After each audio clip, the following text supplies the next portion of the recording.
Okay, my objective is to get L levelized cost finished, to get the Monte Carlo really analyzed and finished, and to get the circular references and all that finished. Now, on the levelized cost, I think I'm getting close. I have made another video and I've started to prove how you can compute levelized costs all different ways. In this video, instead of going through some of all the details and everything else, I'm going to show you a tool that you can get from my website. And I've gone around and around this about this for years, and I think I finally might have something. And here's what I really want to do. One of the most irritating things for me, I should have some examples of this, is when you go to a website and they throw some LCOE thing at you as if it's all fancy. I think I've done that with Lazard and some of the other ones. Now, the other thing I want to do is say that you can get the levelized cost of just about anything you want. So I was listening to some wonderful Beethoven music the other day, and they talked about, or maybe it was a documentary about him, and they talked about the fact that he had a horse, but he didn't take care of it very well because he liked to drink and he liked to compose his music. So there's a horse, okay? And, you know, can you believe he composed that stuff when he's deaf? He That horse has a levelized cost. That's what I thought about. I thought, well, if he didn't take care of the horse, it had a fixed capital cost. It had a variable cost of feeding it when it has to travel more. But then it had a fixed cost just to keep it alive. It had some externalities when it poops all over the ground, some pollution, I guess, and it has a life. And those are the characteristics of just about anything from a solar project to an airplane to a garbage truck. This is actually a garbage truck. We could compute the levelized cost of this garbage truck compared to what I'm going to show you is some kind of hydrogen analysis where we want this garbage truck computed now. I have to tell you, this I'm doing all this stuff for free, like I do most of the time, and then the guy tells me, "Oh, you're not allowed to put this on you got to take away your videos." Somebody else made me take away a video. Can you believe this? Because I had the same kind of pattern as their model. Oh my God, what's going on with the world? It had nothing to do with what I was working on. Now, in this analysis, you have to, if you're going to make, instead of this wonderful old garbage truck here, we're going to compute the levelized cost of this, how many times you have to poop and feed you, and how long you're going to live, and how much it costs to buy you, and all of that stuff. And then we're going to move to this. To get this truck done, and we have to do a whole bunch of other stuff. We have to uh, um, we have to get an electrolyzer, get some hydrogen into that truck. If we're going to get electrolyzer, we have to compress the hydrogen. And then we have to store it like batteries. And then we got to buy the electricity. And then we got to put a filling station in. So you can compute the levelized cost of every one of these things. And I used to be so intimidated, especially computing the levelized cost of something like the storage. You need to first figure out how much storage you need, and that storage depends. Imagine just for a minute that you had a solar panel out here and you were only using this during the day and you were going to get all your power during the day, but you need right, but you need some hydrogen to fill your trucks. You might have to build a bigger, different size of the electrolyzer. The storage you actually need depends on how much sunlight you have. So we have to do a little bit of analysis of storage. So we have to compute a little bit of storage in our analysis. But before I'm going to do all of that, I'm not going to do any of that. I'm going to stop. I'm going to first talk about just an LCOE, and I'm going to talk about why you might use an LCOE, even if you're doing an all sorts of fancy modeling. Now, my friend, I met somebody really wonderful who has it. Here's how I define the world. My the people I love are the people who use my generic macros. He uses it even. Oh my God! And he's not even involved in kind of normal electricity stuff. And he was evaluating a bid, and if you're going to evaluate a bid, you want to. One of the issues are, should we build a solar project ourselves, or should we buy it? And we start to make a really fancy model and do some analysis of the LCOE on this and all that. But, I want to know, are they spending the right amount? I want to know what's their IRR kind of, or what's the cost going to be if I do it alone? And I want a rough calculation. I don't have to do anything fancy. In fact, this is not even that rough. Now here's it again. I just can't believe I didn't understand this when I was younger. The cost of anything, you have to work through some sort of capital cost analysis. So if we're going to store some of our hydrogen, we might have to put how much we store and then how much hydrogen do we compress and what's the electricity cost when we compress it and how much do we dispense and what's the cost of those dispensers, which are just the pumps, those kind of things. And then we have to see, we can look at our electrolyzer. Whoops, where's that? Here's the electrolyzer. How much this is a little more complicated because you have some replacement. It's not all got the same life. There's something called a stack in the middle where my friend Max, he's explained all these things really well for me. And you have to decide how much you're going to use. But anything at all, you have an upfront cost somewhere. I better put this down here. We'll have an O&M cost. And we'll also somewhere have how much we produce, whether it's kilometers, whether it's of the horse, of the truck, of the plane, or whether it's hydrogen, or whether it's electricity, or whether it's natural gas, or I don't know, methane for poop from the cows, anything like that. You're going to need some units. Okay, well, you're going to need, how much does it cost? And then if we want the cost per unit, we're going to start with this. And notice that's going to be all different. And that's where I went wrong before, I think, a little bit. And storage is, of course, going to add a little bit of complications, and that's where we're going in another video. But for solar, the simplest one. So we have some cost per kW, and I was kind of saying, well, they were saying, oh, maybe it's going to be 900. If it's 900, then the levelized cost goes up. What do we have tracking or not? If we only get a 15% capacity factor or a yield, you can convert the yield to the capacity factor. We've just changed from a levelized cost of 1.7 US cents per kilowatt hour to a cost of whatever it was, 40. And then the O&M cost is becoming a little bigger. This O&M cost has to include anything. I've seen people who say, we can do it at 6. Oh, that would be great. And maybe you can, but that includes the insurance and all the rest of this. Okay. And by the way, this is not in USD. This is in another currency. I'll put this in rand. How's that? And this could be a bifacial, so you could do it. And you could do all of these, and you can just add all of the stuff you're doing. Okay. Now here's the main point. I'm going to go through this whole thing.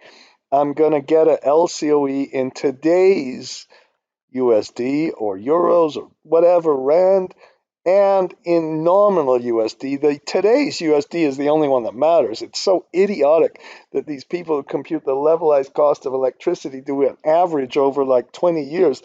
That's like saying, what's the average price of a car starting today and going 20 years into the future? Let's take a nominal average when there couldn't be a high rate of inflation. What an idiotic thing to do. This is the real number, the real number, okay?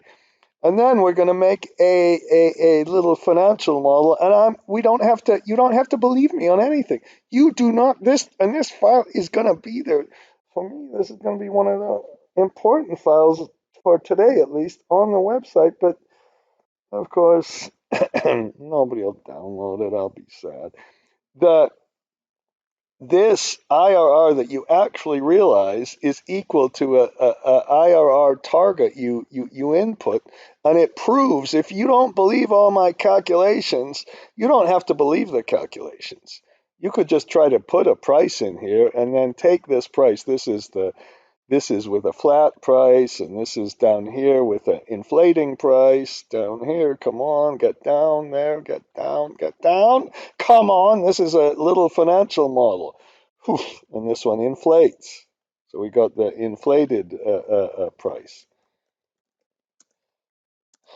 Okay, so please, you don't have to believe anything I'm saying. Don't believe one single calculation down here for how I computed the tax shield and how I computed the degradation and how I computed and went into this levelized cost that has a bunch of PMT formulas, and how you have to adjust the current price if it's nominal. You got to inflate. If it's real, you leave it the same, and you get a number. Now, in the other video, I tried to go through how I do these, and I went through a simple case without all of the debt percent and keeping the debt to equity. So if let's say we only use 50% debt, then we get a higher cost, 0% debt.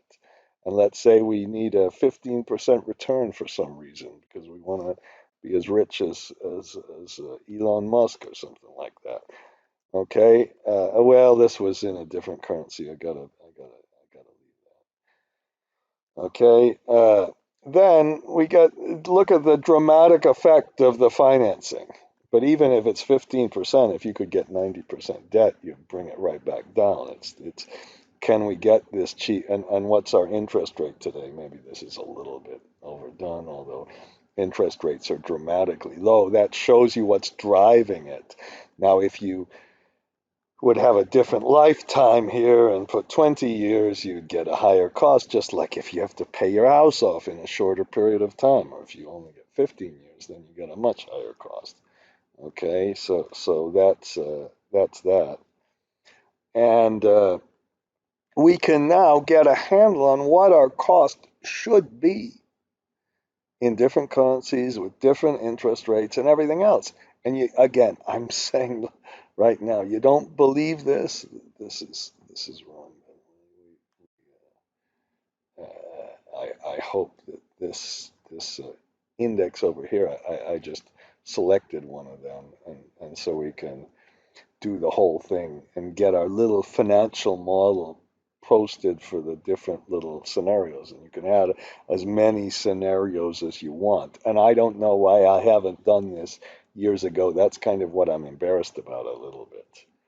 And here's my point. I'm going to remake this point so many stupid times, is that when you read something like that Lazard study, when you read that, they will sometimes give you these sorts of parameters, and they don't give you all the equity, because what they're probably doing is some sort of goal seek to just get the target. But if you work through the mathematics, put a couple of PMT formulas in, you can just get it.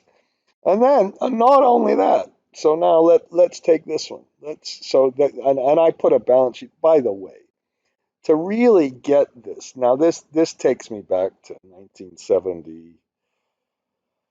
How about 1981? 1981.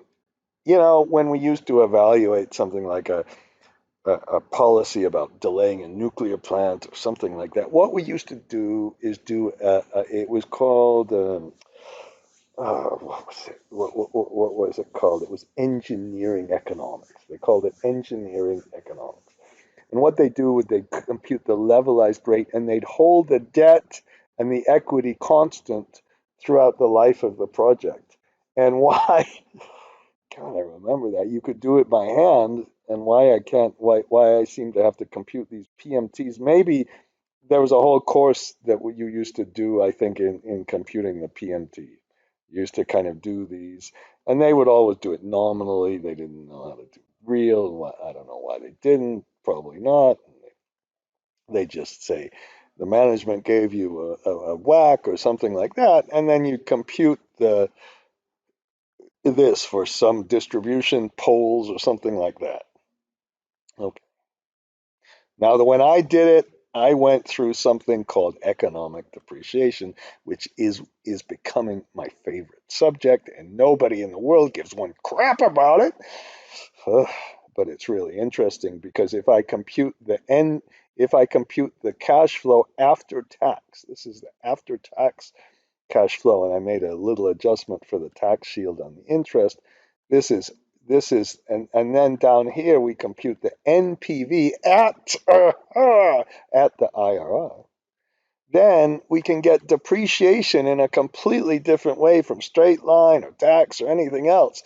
But that reflects the real cash flow. And when you use that sort of depreciation, you can keep the debt and the equity constant throughout and be able to incorporate all of the balance sheet and income statement, and the repayment of the debt is just derived from keeping the debt to capital constant. That was a tricky thing to do, and I'm just vaguely discussing it. So once we do that, we can do the same analysis where we do things in real terms. In this case, I didn't go all the way down to equity, but I got the initial price and then the inflated price. Perhaps I'll put a little underline there, okay? And then we get the revenues down here and the EBITDA and the IRR. And then here's the cool thing. So let's say I took the NPV of those revenues and then I take at the same rate. You notice that you need to take the overall project IRR after tax project IRR rate down here. After tax project IRR. So I'm glad I'm doing this. And right down here, we'll put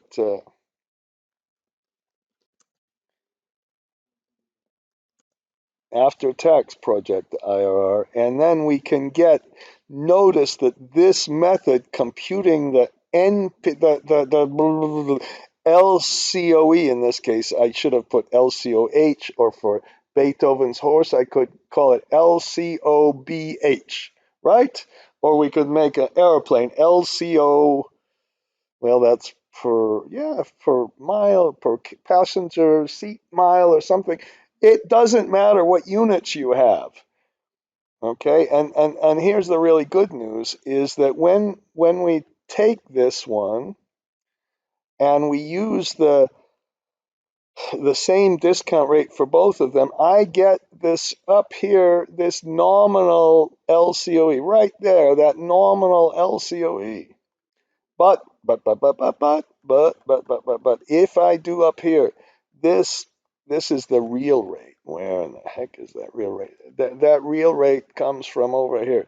The real rate is the nominal rate divide 1 plus the nominal rate divided by 1 plus the inflation rate minus 1. And if I discount the real rate, the real, the generation, rather, the units, whether it's kilometers or kilograms or megawatt hours or passenger miles, when I discount that at the real rate instead of the nominal rate, we get this 19.2, and there it is. Ha ha! So we just proved that when we did it a couple of different ways. We went through and did all of our factors that I'm not even going through, and you get your real LCOEs. Then you go down through your model and you prove it with a test. Then you go down, keep going down through your model, and you prove the classic kind of LCOE formulas. Now, when I was in Ghana, I remember some man said, "No, no, no, that's not how you compute LCOE. No, no, no, no, no, no, that's not what you do. What you do is you compute the total capital expenditures and add to them, don't worry about this, add to them the NPV of the operating costs. They didn't pay attention to any taxes. And then you get the total amount. Now, if I did this, let's do this without tax for a minute. So all you can do, this is good that you can see, you just could put no tax in. Then our LCOE changes, not nearly maybe as much as you might think, because we get all the tax shields from the interest and the tax depreciation. And then now it's kind of pretty straightforward. The PV of the O&M, and when you do this PV of the O&M, you got to be really careful. This is where I keep screwing up.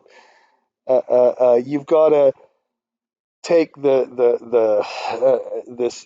adjustment for this nominal PV, which is, so if somebody says the cost per kilowatt today is 12, well, that's today, but if you're doing a nominal analysis, you got to inflate it and get it levelized up to the nominal amount. And when you do that, down here, when you do that, you get a different, you get where am I? The whatever. Oh, sorry. You get this amount, which then we multiply by the units. You get this 15 instead. Okay. And that gives you the same number as up here, and then we get the same LCOE, or we can do it in real terms. Again, same story. We're discounting, and we have to be really, really careful with what discount rate to use. And they all come out to the same thing. So you can stop these incessant bullshit crap arguments about which LCOE method to use. And the real one I like to prove is I like to say, let's take these inflating amounts and let's take the generation we have, which is going down because we have degradation. So if let's go up here and put the tax rate back. Okay. Once we put the tax rate back, then we okay. Once we put the tax rate back, I'm going to put this back to 800. Huh, interesting, interesting. Once we put the tax rate back, then oh, let's see what degradation we had. Let's put a bigger degradation in, which is way too big. That increases the cost and everything's automatic. And it's proven here because you took degradation out, the whole thing works. So you just have to put a couple of formulas in. You don't really have to go through this whole proof, but you can see now all I have to do is change this area up here and understand how to convert things like kgs to MWHs to meters squared to kilometers to kilograms, and we just have to do some conversions, and then we kind of get everything finished, and then blah, blah, blah, blah.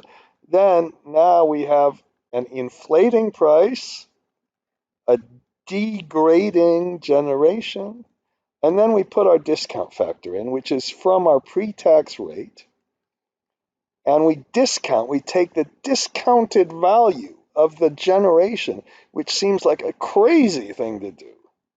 And then we take the weighting, we say, okay, because I have so much degradation down here, this year gets a whole bunch of less weight. It gets less weight for two reasons.